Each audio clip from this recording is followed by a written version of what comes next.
Sir मैं Parvesh Kumar Jain, partner of रोकलिम state LLP and Drummond state LLP.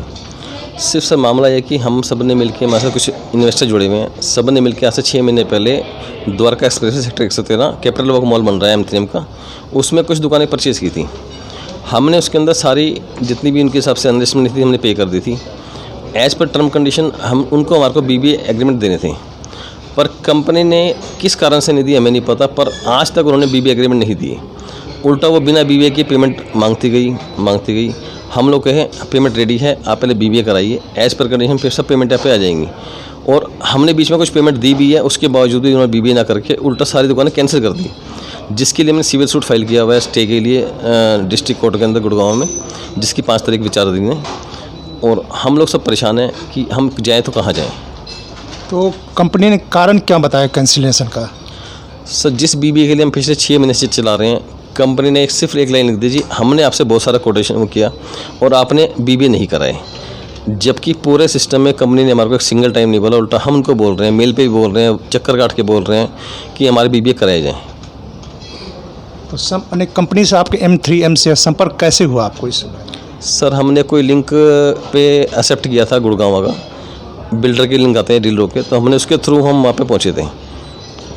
दिसंबर 2022 की बात है। हमने बैठे बैठे एक लिंक करा, द्वारका में प्रॉपर्टी लेने की इच्छा थी हमारी, क्योंकि द्वारका एक्सप्रेस वे आने वाले टाइम में बूम था, सब जगह दिख भी रहा था, चलो ठीक है कि नया एक्सप्रेस वे बन रहा है, दिल्ली से कनेक्टेड है और बाहर निकलते सबसे पहला मॉल यही बनता है।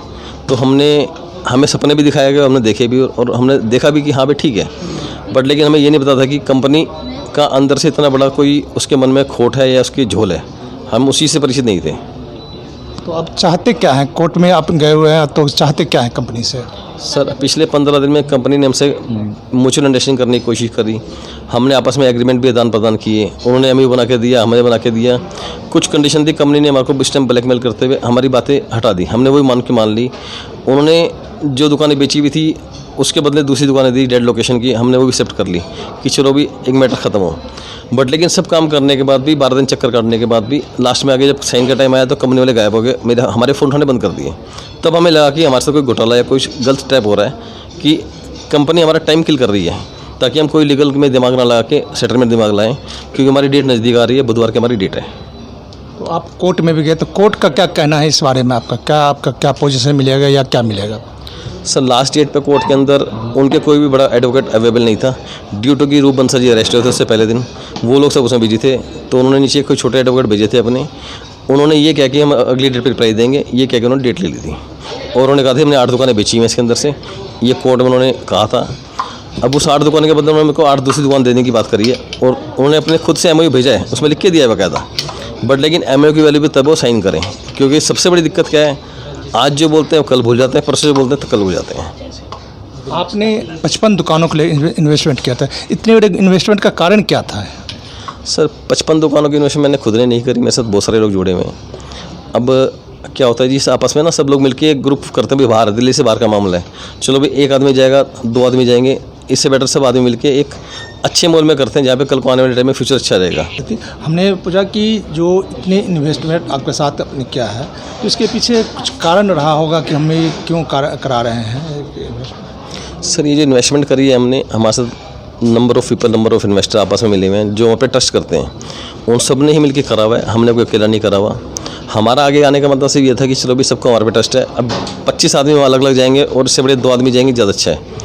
तो कुछ हमें रेट का बेनिफिट था भी, चलो इकट्ठे लेंगे तो कहीं 2-4% का हमारे को रेट का बेनिफिट मिलेगा, और जो मिला भी था। और शायद हो सकता है कि कंपनी को भी इतना अंदाजा नहीं था कि आज रेट इतने हाइक हो जाएंगे, कि कंपनी की नीयत में फ़र्क आ गया। और सिर्फ एक यही रीज़न है कि कंपनी BBA इशू नहीं कर रही है। अदरवाइज़ जिसको पैसा लेना है, आप BBA इशू करो, आपको पैसा आएगा 100%, इसमें तो कोई संदेह नहीं है ना। जब आप BBA इशू नहीं करते तो सब आपकी नीयत में संदेह कहीं ना कहीं। तो आपको लगता है कि जो वहाँ ज़्यादा रेट मिलने के कारण आपको कम रेट दिया, इसलिए ये मैंने नहीं देना चाह रहे हैं दुकान आपको? जब हमने दुकान ली उस टाइम कंपनी वहाँ पे औसतन एक दुकान, हम बात करते हैं लोअर ग्राउंड की, 15 से 18 हज़ार के बीच बेच रही थी, और आज वही कंपनी अपना माल जो है 40 से 45 हज़ार के बीच बेच रही है। तो मुझे इसमें कहने की जरूरत नहीं कि रेट बढ़े हैं घटे हैं, ये तो कंपनी को पता है, पब्लिक को पता है। उस टाइम माल बिक नहीं रहा था, आज माल मिल नहीं रहा है। और हमारी दुकानें तो बेसिकली क्या है, जो मॉल बन रहा है उसका फ्रंट फेस में है, फ्रंट फेस में कंपनी के पास आज कोई भी दुकान नहीं है। इस सब को देखते हुए कंपनी के मन में कहीं ना कहीं बेईमाना चल रहा है, जिससे कंपनी हमारे साथ ये कोशिश कर रही है कि हमारे बीवी ना करके हमारे पैसे जब्त करके काम को ख़त्म कर दिया जाए। आगे क्या कार्रवाई होगी आपकी? सर देखो, अपने पब्लिक का पैसा है, कंपनी का हमारा पैसा लगा हुआ है, इन्वेस्टरों का। हम तो सर हाथ जोड़ के चल सकते हैं, कोई बदमाश नहीं है। हम तो कोर्ट के पास दरख्वास्त लेके गए हैं जी, इस पे स्टे देके और हमारा जो भी बीवी इशू करा के उसको पेमेंट करके कंप्लीट कराया जाए। आज भले ही डायरेक्टर है नहीं है, मुझसे भी कोई अफसोस नहीं है। डायरेक्टर आएंगे तो भी काम चलेगा, अभी नहीं है तो भी काम चल रहा है। ठीक है, चीज़ स्लो हो जाती है, हम उसके लिए भी तैयार हैं, कोई इशू नहीं।